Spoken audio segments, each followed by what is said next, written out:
Well, Donald Trump spins out ever more brazen lies and nonsense to sow confusion over the seizure of a stolen classified document in Mar-a-Lago. Republicans have seized on a particularly gross conspiracy theory to justify this ridiculous bullshit claim that all of this somehow impacts the personal freedom of everyday Trump sycophants. 87,000 new IRS agents. A reference to new federal funding in the recently passed Inflation Reduction Act, this latest talking point appears to have been crafted originally as some anti-tax propaganda to get the basic dependability of the wealthy to cheat on their taxes. It almost immediately morphed into something far more threatening, and is now an unhinged conspiracy theory that's spreading rapidly through social media, as the armed right-wing nut jobs are riling each other up to commit more acts of political violence. Now, the entire situation shows that Trump's tactic of winking at the right-wing extremists in hopes that they will commit violence on his behalf has spread throughout the Republican Party. Now, with this new fucking lie about the IRS, both Republican leaders and foe have made it clear that they would not hesitate to stir up the most violent elements in their base, inflaming serious tensions for no other reason than the belief it helps them score political points during an upcoming midterm election. Now, the problem for Republican lawmakers is that the bill that further funds the IRS generally benefits the working and middle class voters. The soon to be law not only doesn't raise taxes on ordinary people, but it saves money on the healthcare costs and features a bunch of tax credits to reduce energy costs for regular consumers. It's fundamentally a plus about fighting climate change, a problem that's grown so pressing that even more than half of Republican voters want the government to do something about that.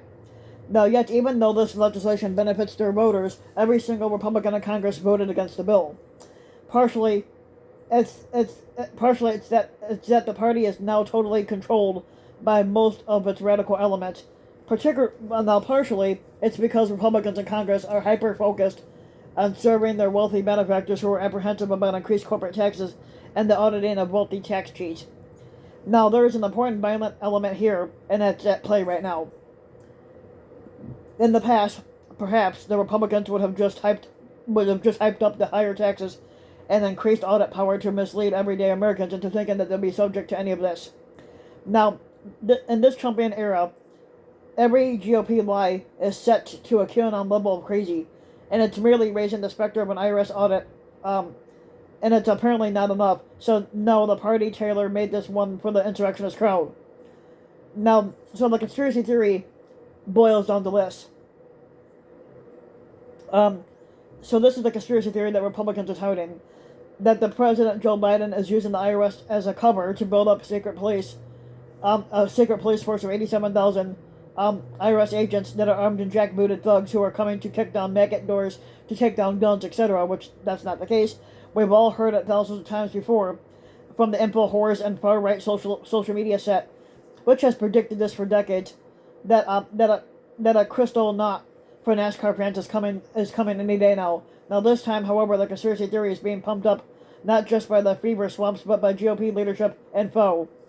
Less than a week after Senate Majority Leader Chuck Schumer and the closet Republican Senator Joe Manchin, they announced a surprise agreement to pass this bill.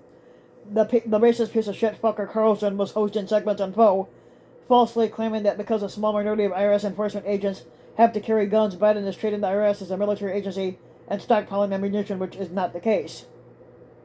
Now, none of this is true. Just to be clear, the hiring is mostly focused on pencil pushers, and even the increased enforcement is focused on the richest Americans.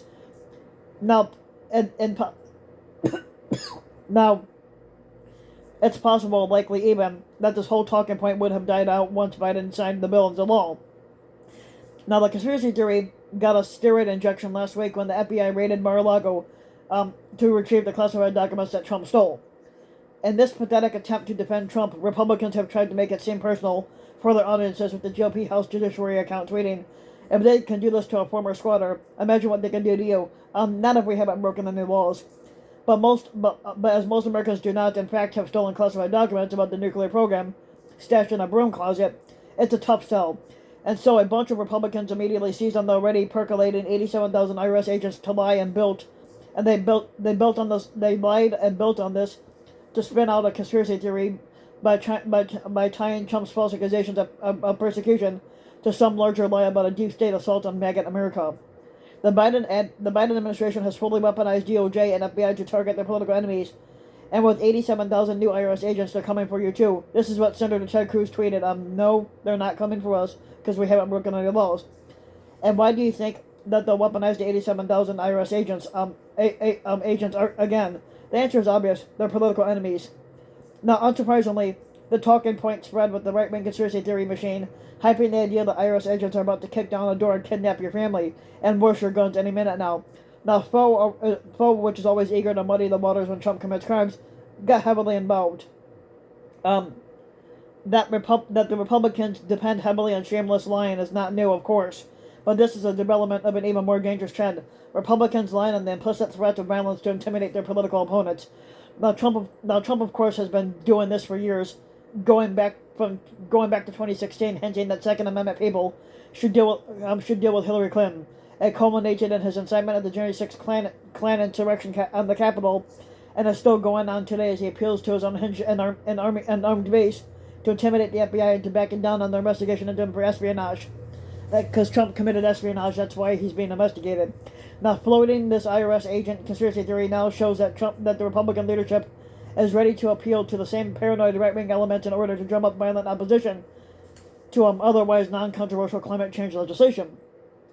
Now, it's worrisome because a huge number of influential commentators are, in fact, arguing that the FBI should just let Trump get away with his crimes, which I would not, but, unless more of Trump's lunatic followers act out violently. As Michelle Goldberg of the New York Times says, this is absurd because it amounts to following an insurrectionist veto over any law that they don't want to follow. Now, the Republicans are constantly threatening violence if nothing goes their way.